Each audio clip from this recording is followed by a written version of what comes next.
Welcome to the outdoor edition of How To and Two. Today we're making BBQ Veggie Skewers with a side of grilled peaches.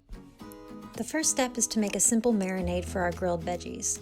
You can do this about a million different ways and a lot of them would taste great, but this is a really basic one I found online. I'm combining a 1/4 cup of olive oil with 4 tablespoons of red wine vinegar and then just adding a splash of lemon juice. To that I'm adding about a teaspoon of Italian seasoning and a teaspoon of garlic powder, plus salt and pepper to taste. You'll notice I'm not measuring anything, so you really don't have to be exact about this. I chose to add Ajika seasoning, but you can use any spicy seasoning you like or just leave it out. Now I'm going to add my veggies to my marinade. I used about 1/2 inch to 3/4 inch pieces of zucchini and summer squash, and I'm also going to add some eggplant to this just because that sounded really good to me. And now I'm going to add my veggies. All I have to do is toss the veggies in the marinade to coat and let those sit in the fridge for at least an hour. While the veggies are marinating, I've cut a slightly past its prime peach in half, and I'm just going to add a little bit of balsamic vinegar, which is going to taste great when they're grilled. Before we get to the grilling footage, I have a couple disclaimers for you. The first is serious. Never ever use charcoal inside your home, inside a tent or a car, because it can cause carbon monoxide poisoning, which is sometimes fatal. Now that I'm done being serious, the second disclaimer is that I have never used charcoal grill before. I thought it'd be fun to have you guys watch me struggle at this. I did call my mom for help.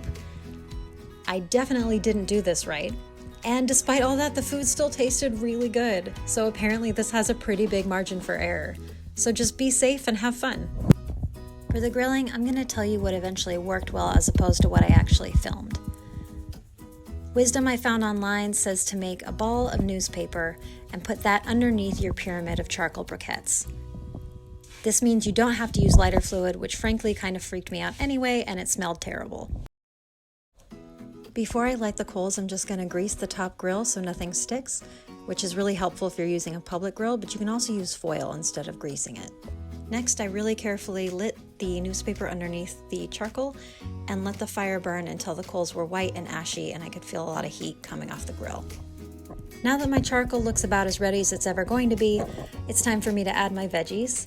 Different veggies are going to need more or less time to cook. I wasn't honestly super scientific about this and I just ate them as they were done, which was pretty fun.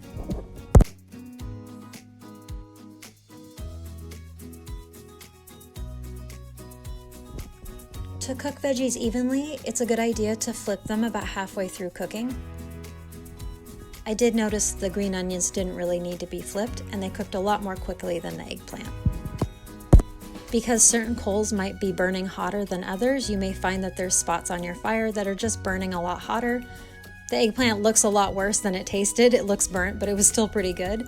But I still scooted things around to try to get them to cook a little bit more evenly. The good news with veggies, though, is like I said, there's a really big margin for error. If they're not done, you can just put them back on. If you're grilling meat, it's important to be a lot more careful, and I would definitely recommend you use a meat thermometer to check and make sure that your meat's done before eating it. Here's what things looked like when they were all finished. They really tasted fantastic. I was honestly sorry I've never tried this before, and hopefully I'll get better at it. I hope you enjoyed my misadventures, and you give this a try yourself. I put some links in the description box here on YouTube so you can see tips from more experienced people. Thanks so much for watching, and I hope you come back next time.